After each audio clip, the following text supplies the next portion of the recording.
Conya Bey with AMPAC, the Lolium Moors Paradium, Ante, Colorado. Welcome to another intermediate session with AMPAC. As we know, in our last intermediate session, we went over the 1789 George Washington letter to Sidi Muhammad. This week, we're going over the 1791 George Washington letter to the Emperor of Morocco. Why is this important? As you guys know from our intermediate classes, one of the things I say is they say the Moors fell out of power in 1492, which is untrue. So now we're going to follow up with the 1791 letter, which was about 300 years later.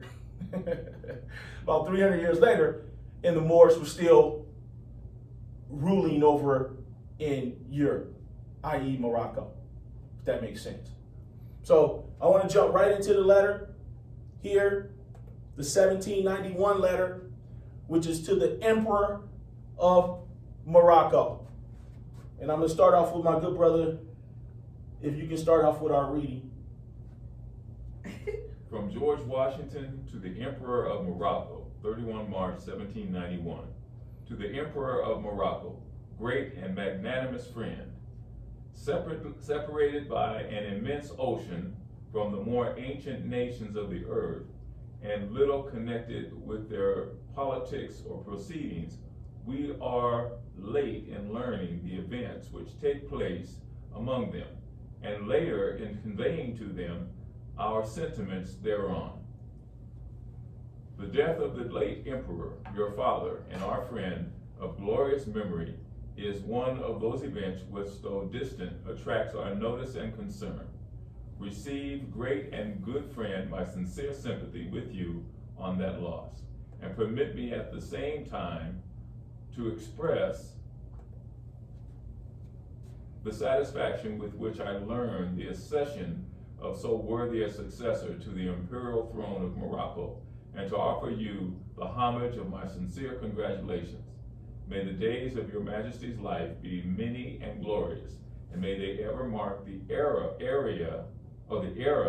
during which a great people shall have been most prosperous and happy under the best and happiest of sovereigns. Stop there. So let's think about what George Washington is doing.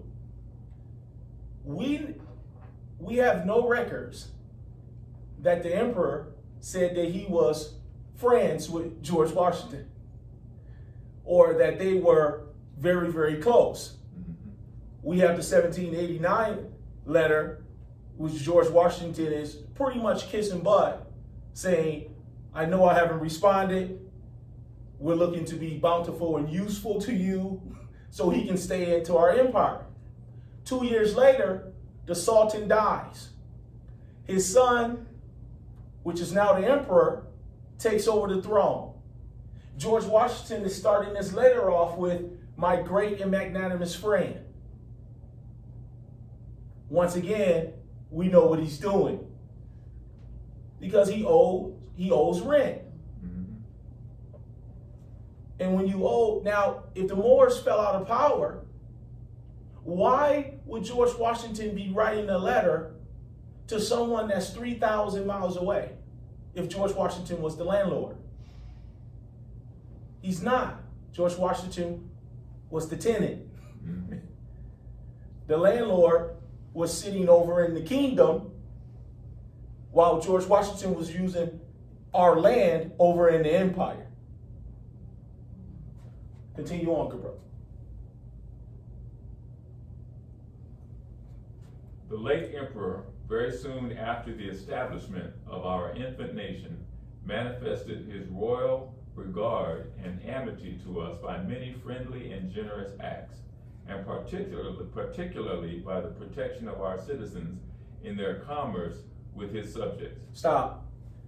So let's break that down. Generous act. Our generous act was the 1787 Peace and Friendship Treaty, which put them up under our protections. It's a peace and friendship treaty. Means if we need their protection, they have to be there for us. It also means we also have to protect them. We have friendship, commerce, finance. So the only thing that he's talking about here is he still wants to be protected. The Sultan dies. The son's over there like, I don't really know you, I don't really deal with you, right? But I still know that we got a George Washington is telling them, we still know we got a contract, so we're looking to be protected from that contract, which is the 1787 Peace and Friendship Treaty between the United States of America and Morocco. Continue on, good brother. And as a further instance of his desire to promote our prosperity and intercourse with his realms, he entered into a treaty of amity and commerce with us for himself and his successors to continue 50 years.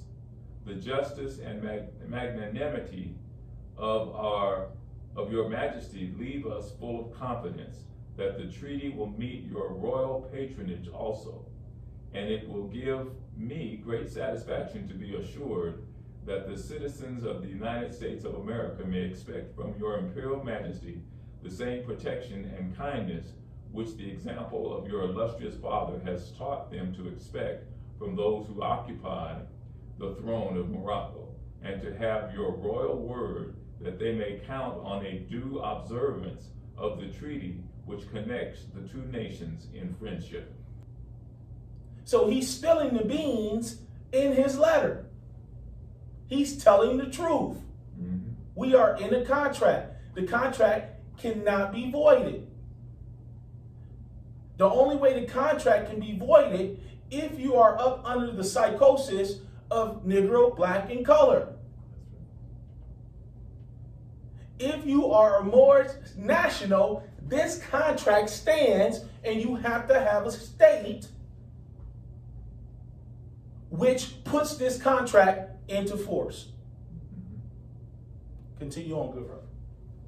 This will be delivered to your majesty by our faithful citizen, Thomas Barclay, whom I name consul from these United States in the dominions of your majesty, and who, to the integrity and knowledge qualifying him for that office, unites the peculiar advantage of having been the agent through whom our treaty with the late emperor was received. I pray your majesty to protect him in the exercise of his functions for the patronage of the commerce between our two countries, and of those who carry it on. May the God whom we both adore bless your imperial majesty with long life, health, and success, and have you always great and magnanimous friend under his holy keeping. Written at Philadelphia, the first day of March, in the 15th year of our sovereignty and independence, from your good and faithful friend, George Washington. But what's mentioned in that paragraph? They mention consul. Mm-hmm. We have consul as being Moorish nationals. We have consular corps as being Moorish nationals. What does the consul general do? Investigations, sanctions, enforces the law. Consul. So when the foreigners say, we don't know what that means, well, ignorance of the law is no excuse. Because treaties, which we'll get into, are the supreme law of the land. He's stating here that consul has authority. But you can't have consul without a provincial government. You can't have consul if you're not a Moorish national. You cannot have consul up under the auspices of Negro, black, and color. So we have two letters that's on the record that once again, the foreigners did not try to hide. They put it on the record for us to read. 1789, George Washington's letter to Sidi Muhammad. saying, we're on your land, we want to become bountiful, we have no commerce because we just got done with war, but we're going to become bountiful to you pretty soon. 2 years prior to that, let's think about the timeline wars. 2 years prior to that was the 1787 Peace and Friendship Treaty, which allowed George Washington a little bit of leniency to be able to write that letter in 1789, because he knew I got a contract with them. So he's got to at least give me an opportunity to respond. 2 years later, 1791, Sidi Muhammad passes away. His son takes over as the emperor of Morocco. I'll have my good brother Gabandi do the honors of kicking us off with the Treaty of Peace and Friendship signed at Tunis in 1797. Treaty of Peace and Friendship, signed at Tunis, August 28, 1797, and with alterations, March 26, 1799, original in Turkish, submitted to the Senate, February 21, 1798, resolution of advice and consent on condition, March 6, 1798, resubmitted to the Senate, December 13, 1799, resolution of advice and consent to altered Articles 11, 12, and 14, December 24, 1799, ratified by the United States, January 20th, 1800. As to the ratification generally, see the notes, not proclaim, symbol, but see the notes as to publication. Okay, so we understand that this treaty was ratified a couple times. There's nothing wrong with it. You had to get it correct. Just like when Moors start to do their constitution and their bylaws, you're going to go back and correct the things you need to do. It's okay for ratification because we need to get it correct. Keep going, good brother. The following pages of Turkish are a reproduction of the articles of the original of the altered treaty, for they are arranged in left to right order of pagination. Stop right there. Now, what's the whole point of being a Moor? Is that you have to study words. You have to know what words mean. Once you understand what words mean, the articles are going to make sense. 39 years of schooling, I've never heard of the word pagination. So let's go see what this word pagination means. We know Gabandi knows, but not all of us know that word. And take your time. We are in class. There's no rush. Let's see if I wrote this one down.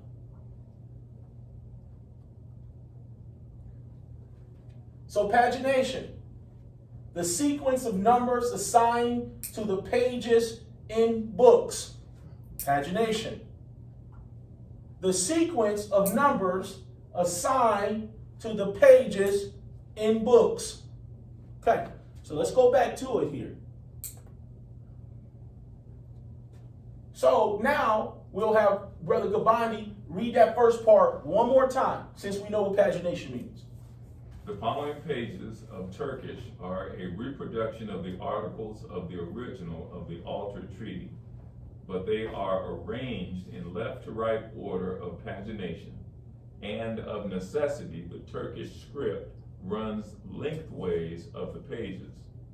They are followed by the French translation, which is written in the original document, and the English translation, which is in the Department of State file. After the translations is the approval of Humphreys of the treaty as first signed, and then the approval of Eaton and Cathcart of the altered treaty as copied in the original. Following those tenets is a comment on the French translation written in 1930. So it's actually telling you where to go find it. Department of State files. They're actually giving you the answers to the test. So you can actually go to the Department of State files and understand what you're reading.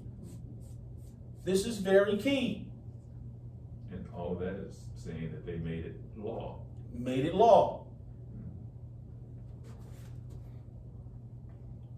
Next line here. Mother, if you can do us the honors, if you can see that, is that good, or should I Yeah. enlarge? Okay.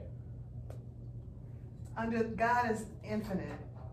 Under the auspices of the greatest, the most powerful of all the princes of the Ottoman nation who reign upon the earth, our most glorious and most august emperor who commands the two lands and the two seas, Selim Khan I, first, the victorious son of the Sultan Mustafa, whose realm may God prosper until the end of the ages, the support of the support of kings, the seal of justice, the emperor of emperors.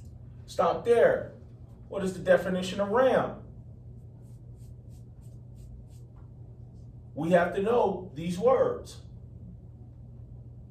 So yes, we read through it, but we got to understand what ram is. Can someone please look up the definition of ram for me? Okay, not a problem. Let's find it. Definition of ram.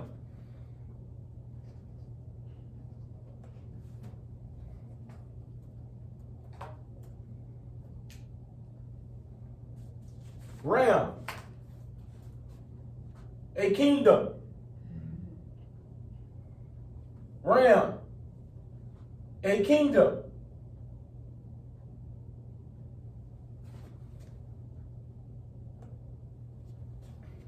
Go ahead, continue on, Mother. The most illustrious and most magnificent Prince Hamuda Pasha Bey, who commanded. Stop. Last name what? Bey. Bey. Mm-hmm. Kanye Show Bey. Mm-hmm. Gabandi Wase Bey. Continue on.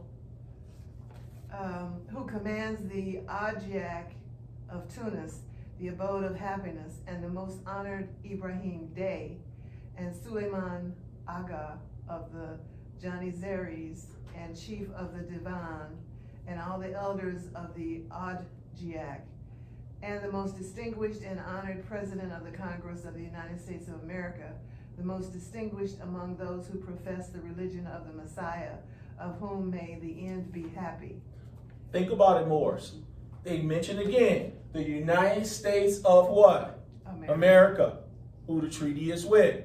Also here, they mention our 5 tribal names. Al, Ali, Bey, Dey, Il. The treaties are about the Moors. We are in the contract with the United States of America. So we must abide by the contract just as well as they must abide by the contract. But we all know there's a word in here that we haven't seen before, or we maybe not know. So let's go look up this wonderful word, Ajiak.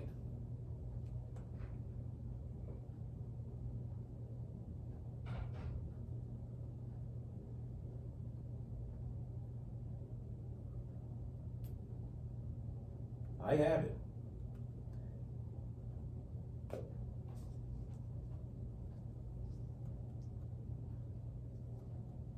And we are in no rush. Ajiak. Military what? Earth. Military heart. Yeah. Hearth. Military hearth. So when we go back to our treaty here, we know that that word has something to do with military. Who commands the military hearth of Tunis. We have concluded between us and the present treaty of peace and friendship, all the articles which have been framed by the intervention of Joseph Stephen Famine, French merchant resident at Tunis, charged d'affaires of the United States of America, which stipulations and conditions are comprised in 23 articles, written and expressed in such manner as to leave no doubt of their contents, and in such way as not to be contravened. Once again, they are talking about, in the beginning part of the treaty, they're talking about the United States of America. Why am I making such big emphasis on that? Because when you see the United States, that's just the DBA. When you see the United States of America, that's who the contract is with, the United States of America. But it also says, and in such way has not to be contravened. So let's go see what is our definition of contravene. Okay, so contravene, to go or act, to opposite in argument. So what it says is that it was not to be contravened. It's stating that it is not to be argued. It is not to be contravened. It is not to be impeded. It is what it is. Let's move on. Contravened. Not to be argued against. Not to be argued against. So we're going to get started with our articles here. I'll start off with Article 1. There shall be a perpetual and constant peace between the United States of America and the magnificent Pasha Bey of Tunis, and also a permanent friendship which shall more and more increase. So it's starting Article 1 off talking about peace, friendship. It said it shall not, a permanent friendship which shall more and more increase. Well, that's not happening in 2022. Why is the treaty not being enforced?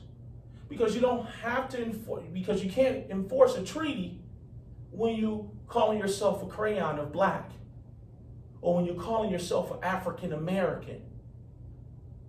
You don't have a nation. You don't have a flag. You don't have a constitution. You don't have a seal. You can't enforce this permanent friendship. We have to get out of our feelings, and we have to get back to law, which is the treaties, which is the supreme law of the land. Article 2, goodbye. Article 2, if a vessel of war of the two nations shall make prize of an enemy vessel in which may be found effects, property, and subjects of the two contradicting parties, the whole shall be restored, and the Bey shall restore the property and subjects of the United States, and the latter shall make a reciprocal restoration, it being understood on both sides that the just right to what is claimed shall be proved.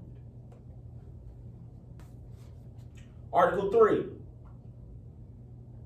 merchandise belonging to any nation which may be at war with one of the contracting parties, again, and loaded on board of vessels of others shall pass without molestation and without any attempt being made to capture or detain. Is that happening today? No. Our vessels are being detained. Our people are being molested on their own land because they forgot who they are, because we're in a psychosis. We're unconscious. Article 4, goodbye. Article 4, on both sides sufficient passports shall be given to vessels, that they may be known and treated as friendly, and considering the distance between the two countries, a term of 18 months is given, within which term respect shall be paid to the said passports without requiring the congé or document, which at Tunis is called testa. But after the said term, the congé shall be presented. Now, once again, Morris, we got to do a little bit of research. Which word you think I'm going to go after? I'm going after congé. Conya, unceremonious dismissal or rejection of someone. Conya, unceremonious dismissal or rejection of someone. So let's go back to what our good brother just read. If you can do that for me one more time. Goodbye. Article 4. On both sides, sufficient passports shall be given to vessels that they may be known and treated as friendly, and considering the distance between the two countries, a term of 18 months is given, within which term respect shall be paid to the said passports, without requiring the congé or document, which at Tunis is called testa, but after the said term the congé shall be presented. Article 5. If the corsairs of Tunis shall meet at sea with ships of war of the United States having under their escort merchant vessels of their nation, they shall not be searched or molested. And in such case, the commander shall be believed upon their word to exempt their ships from being visited and to avoid quarantine. The American ships of war shall act in like manner towards merchant vessels escorted by the corsairs of Tunis. Well, let's go look at our definition of corsairs. Please write that definition down, Moors. Corsairs. Corsairs. A privateer, especially along the Barbary coast. A swift pirate ship, often operating with official sanction. Official sanction means you're free to travel unmolested. Corsairs. Article 6. Good brother, goodbye. Okay. Article 6. If a Tunisian corsair shall meet with an American merchant vessel and shall visit it with her boat, she shall not exact anything under pain of being severely punished. And in like manner, if a vessel of war of the United States shall meet with a Tunisian merchant vessel, she shall observe the same rule. In case a slave shall take refuge on board of an American vessel of war, the consul shall be required to cause him to be restored. And if any of their prisoners shall escape on board of the Tunisian vessels, they shall be restored. But if any slave shall take refuge in any American merchant vessel, and it shall be proved that the vessel has departed with the said slave, then he shall be returned, or ransom shall be paid, or his ransom shall be paid. So yes, Moors had slaves. Mm-hmm. The United States had slaves. Mm-hmm. We have to stop thinking that we were just so goody-goody, I like to put it. Okay? The Moors are, the Europeans were our slaves first. We taught slavery. That's what we did. We have to get out of our feelings and understand what we did was change the course of history. But it still does not stop the fact that treaties are the supreme law of the land, and the Moors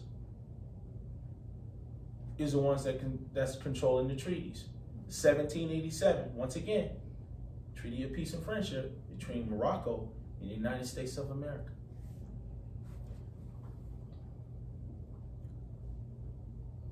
Article 7. An American citizen having purchased a prize vessel from our Ajiac may sort our passport, which will deliver from the term of 1 year, by force of which our corsairs, which may meet with her, shall respect her.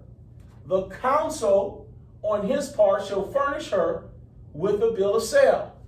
And considering the distance of the two countries, this term shall suffice to obtain a passport in form.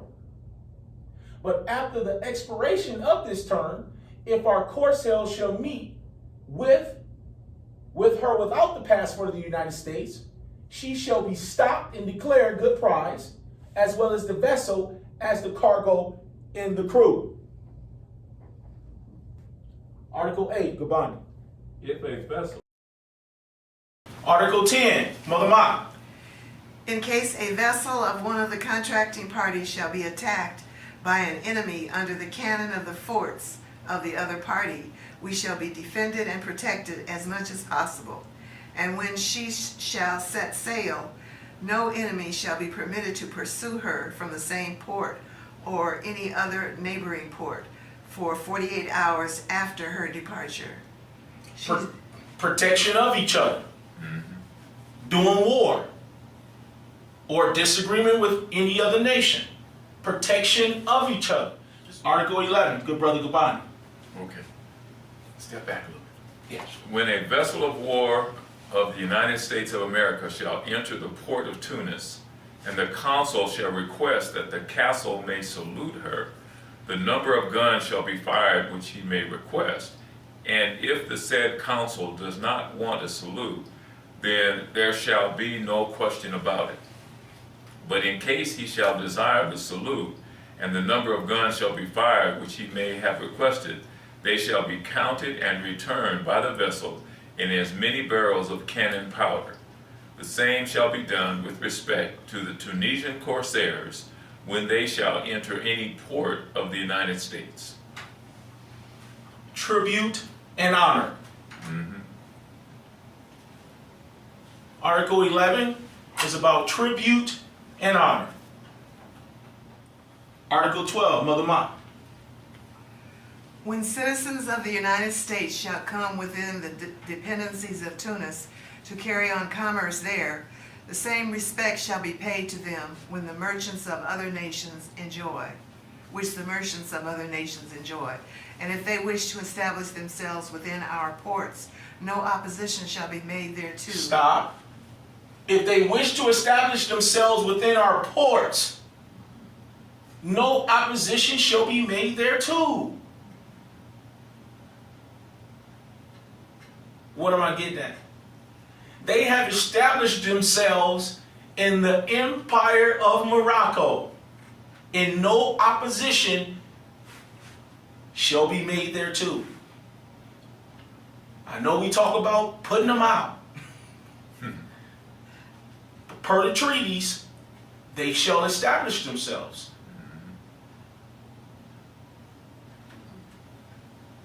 We don't want anybody going anywhere.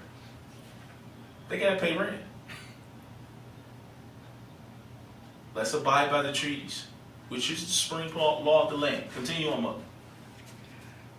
And they shall be free to avail themselves of such interpreters as they may judge necessary, without any obstruction, in conformity with the usages of other nations. And if a Tunisian subject shall go to establish himself within the dependencies of the United States, he shall be treated in like manner. Once again, they're talking about peace. They're talking about friendship. Also, what is this talking about? This is self-determination. It's their self-determination. If a Tunisian subject shall go to establish himself within the dependencies of the United States, self-determination, he shall be treated in like manner. If a Moor says they want to be a United States citizen, that's their self what? Determination. Can't do anything about it except to give them reference points. But after the reference points, they still have their own self-determination to do what they want to do. Correct? Correct. This is in being an honor to the treaties. Continue on, Mother. If any Tunisian subject shall freight an American vessel and load her with merchandise, and shall afterwards want to unlace or ship them on board of another vessel, we will not permit him until the matter is determined by a reference of merchants, who shall decide upon the case, and after the decision, the determination shall be conformed to. Continue Oh, on. sorry. No, you're- No captain shall be detained in port against his consent, except when our ports are shut for the vessels of all other nations, which may take place with respect to merchant vessels, but not to those of war. The subjects of the two contracting powers shall be under the protection of the prince and under the jurisdiction of the chief of the place where they may be. And Stop right there. Who's up under the protect? They're protected up under who? The Moors. Up under the Moors. Mm-hmm. We're protecting them.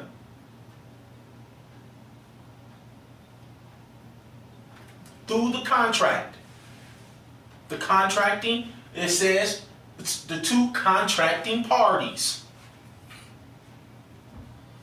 Moors in the United States of America. Two contracting parties. I'm sorry, two, not four. Two. Continue on, Mother. Thank you. And no other persons shall have authority over them, if the commandant of the place does not conduct himself agreeably to justice, a representation of it shall be made to us. In case the government shall have need of an American merchant vessel. Stop right there, Mother. In case the government. Whose government? Of Morocco. Moorish government.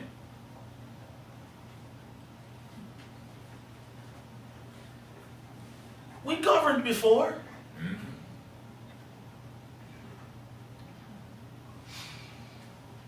We're restoring government again. We governed before. These treaties are telling you we governed before. Come on, Moors. It's time to govern again. This time when we govern, we're not going to let the same thing happen again. We're not going to let history repeat itself. Continue on, Mother. It shall cause it to be freighted, and then a suitable freight shall be paid to the captain, agreeably to the intention of the government, and the captain shall not refuse it. Shall not refuse it. Even if he doesn't want it, he must take it because whose government? Moorish government. Moorish government. Article 13. If among the crews of merchant vessels of the United States there should be found subjects of our enemies, they shall not be made slaves. So per the contract, we were never supposed to be made slaves. As long as we had a nation. As long as we had what? Government.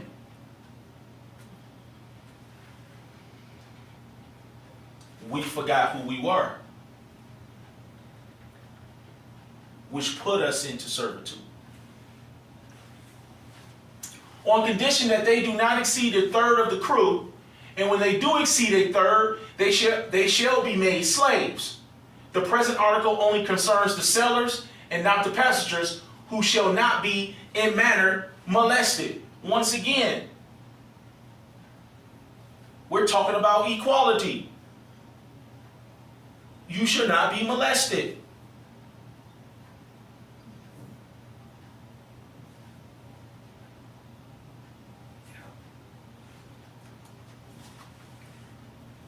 Article 14, good brother Gabani. Article 14. A Tunisian merchant who may go to America with a vessel of any nation soever, loaded with merchandise which is the production of the kingdom of Tunis, shall pay duty, small as it is, like the merchants of other nations. Can you step to the left? And the American merchants shall equally pay for the merchandise of their country, which they may bring to Tunis under their flag, the same duty as the Tunisians pay in America. And if an American merchant or a merchant of any other nation shall bring American merchandise under any other flag, he shall pay 1% duty. In like manner, if a foreign merchant shall bring the merchandise of his country under the American flag, he shall pay 1%. 50-50. Mm-hmm. I don't know where we got this 90-10 thing at. Not even 90-10, 98-2. Things are supposed to be done 50-50. Level playing field. But I want our young listeners to understand, don't get greedy. If you read any treaty, it's not talking about greed. It's talking about peace, friendship, down the middle. Because we fell into a psychosis hundreds of years ago, does not give you a right to breach the contract and get greedy. Always be in honor. Article 15. It shall be free. It shall be free for the citizens of the United States to carry on what commerce they please in the kingdom of Tunis. Let me read that one more time for you. It shall be free for the citizens of the United States to carry on what commerce they please in the kingdom of Tunis without any opposition, without any impediment. And they shall be treated like the merchants of other nations, but they shall not carry on commerce in wine, nor in prohibited articles. And if anyone shall be detected in a contraband trade, he shall be punished according to the laws of the country. So let's go find our definition of contraband. Contraband. Goods that have been imported or exported illegally. Imported or exported illegally, either in defiance of a total ban or without payment of duty. Contraband. Goods that have been imported or exported illegally. He shall be punished according to the laws of that country. The commandants of ports and castles shall take care that the captains and sailors shall not load prohibited articles. But if this should happen, those who shall not have contributed to the smuggling shall not be molested nor searched, no more than shall the vessel and cargo, but only the offender who shall be demanded to be punished. No captain shall be obliged to receive merchandise on board of his vessel, nor to unlace the same against his will, until the freight shall be paid. Gabani, Article 16. Article 16. The merchant vessels of the United States which shall cast anchor in the road of Galeta or any other port of the kingdom of Tunis shall be obliged to pay the same anchorage for entry and departure which French vessels pay, to wit, 17 plasters and a half, money of Tunis, for entry if they import merchandise, and the same for departure if they take away a cargo, but they shall not be obliged to pay anchorage if they arrive in ballasts and depart in the same manner. Article 17, Mother Mott. Each of the contracting parties shall be at liberty to establish a consul in the dependencies of the other, and if such consul does not act in conformity with the usages of the country like others, the government of the place shall inform his government of it, to the end that he may be changed and replaced. But he shall enjoy, as well for himself as his family and suite, the protection of the government. And he may import for his own use all his provisions and furniture without paying any duty. And if he shall import merchandise, which it shall be lawful for him to do, he shall pay duty for it. Okay, Article 17, protection of government. Whose government? Moorish government. Article 18, Gubani. Article 18. If the subjects or citizens of either of the contracting parties, being within the possessions of the other, contract debts or enter into obligations, Neither the consul, nor the nation, nor any subjects or citizens thereof shall be in any manner responsible, except they or the consul shall have previously become bound in writing. And without this obligation in writing, they cannot be called upon for indemnity or satisfaction. Indemnity. Write it down, Moors. Indemnity. Security or protection against a loss or financial burden. Indemnity. Security or protection against a loss or financial burden. Indemnity. Article 19. In case of a citizen or subject or either of the contracting parties dying within the possessions of the other, the council or the vekil shall take possession of his effects if he does not leave a will, of which he shall make an inventory, and the government of the place shall have nothing to do therewith. And if there shall be no counsel, the effect shall be deposited in the hands of the confidential person of the place, taking an inventory of the whole, that they may eventually be delivered to those whom they of right belong. It mentions the council a couple different times in here, because the council is going to have to do some type of investigation.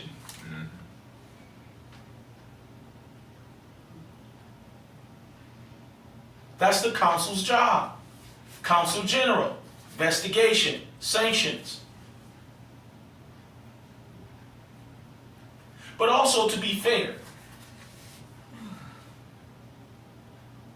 council, consular court, it's all in the treaties. Article 20, Mother Ma. The consul shall be the judge in all disputes between his fellow citizens or subjects, as also between all other persons who may be immediately under his protection, and in all cases wherein he shall require the assistance of the government where he resides to sanction his decisions, it shall be granted to him. Okay. Article 21, Kabani. Article 21. If a citizen or subject of one of the parties shall kill, wound, or strike a citizen or subject of the other, justice shall be done according to the laws of the country where the offense shall be committed. The consul shall be present at the trial, but if any offender shall escape, the consul shall be in no manner responsible for it. Article 22. If a dispute or lawsuit on commercial or other civil matter shall happen, the trial shall be had in the presence of the consul or of a confidential person of his choice, who shall represent him and endeavor to accommodate the difference which may have happened between the citizen or the subjects of two nations. Article 23, Mother Ma. If any difference or dispute shall take place concerning the infraction of an article of the present treaty on either side, peace and good harmony shall not be interrupted until a friendly application shall have been made for satisfaction. Stop. We start with peace, we end with what? Peace. Go ahead, Mother. And resort. Where am I? And resort. And resort shall not be made to arms, therefore, except where such application shall have been rejected. And if war be then declared, the term of 1 year shall be allowed to the citizens or subjects of the contracting parties to arrange their affairs and to withdraw themselves with their property. Stop. So if we decide to go to war, don't rush. You got a year. wasn't that simple, but you still got a year to get your affairs together. And move to Puerto Rico. Wherever you want to go, but you got a year to get your affairs together, right? Go ahead and finish off, Mother. The agreements and terms above concluded by the two contracting parties shall be punctually observed with the will of the Most High, and for the maintenance and exact observance of the said agreements, we have caused their contents to here transcribed in the present month of Rabia Elul of the Hejira 1212, corresponding with the month of August of the Christian year 1797. Yes. Now, Moors, don't get confused, young Moors. Elul, E-L. E-L. Let's not get confused. This is the reason why you have to stop and understand what's going on. They talked about the bays, they talked about the days, and they talked about the eels. E-L. Moors. The Bay's signature. Abraham Day. Seal.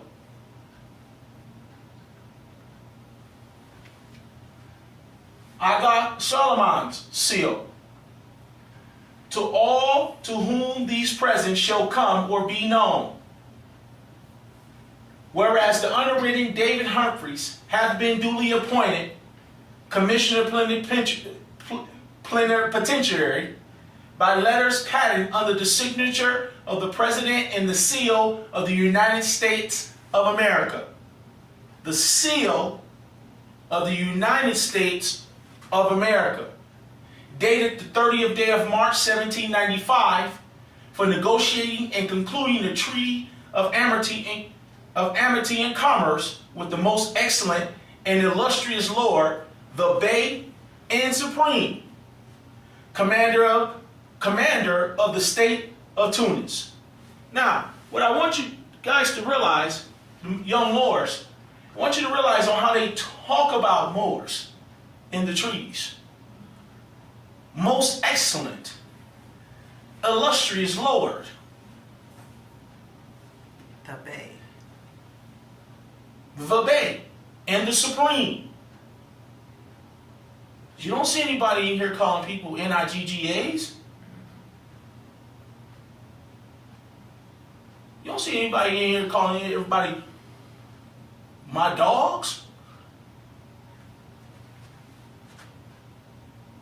You see words of honor.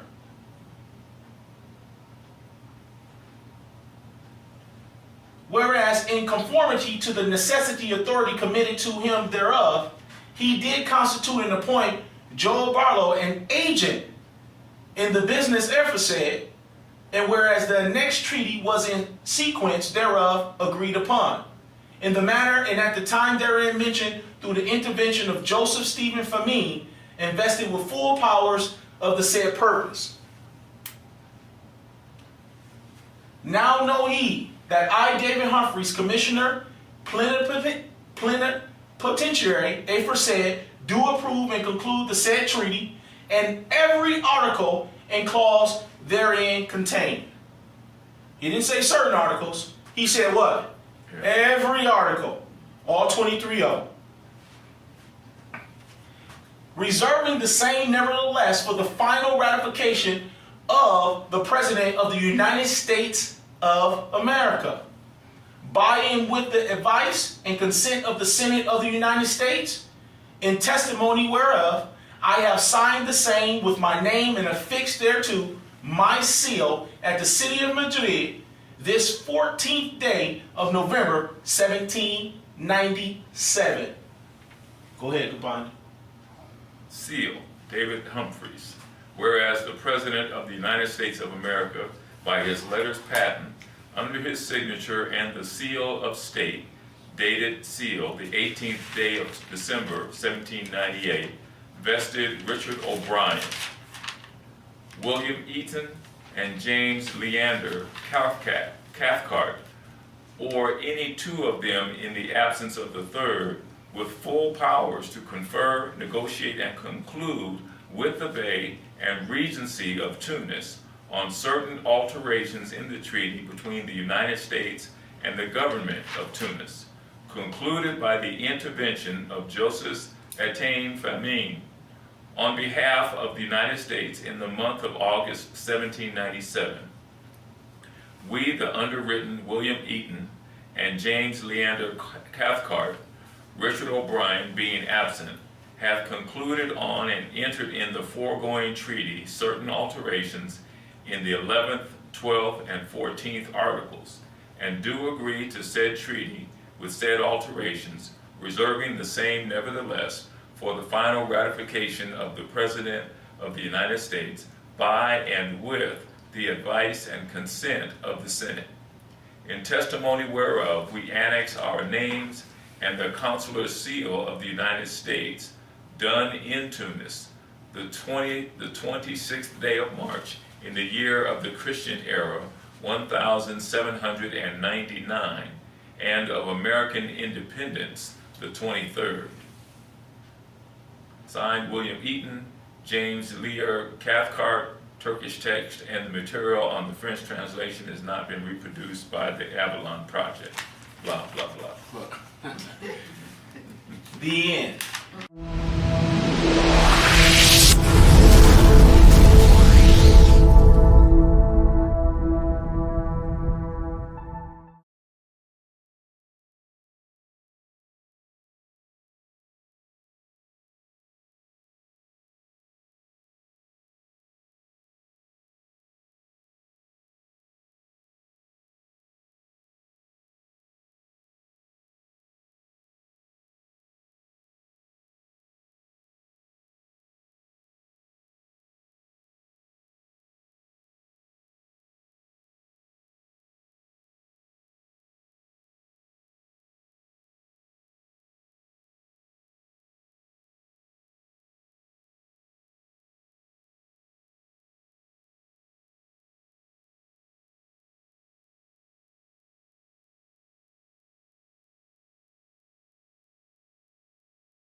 Nations.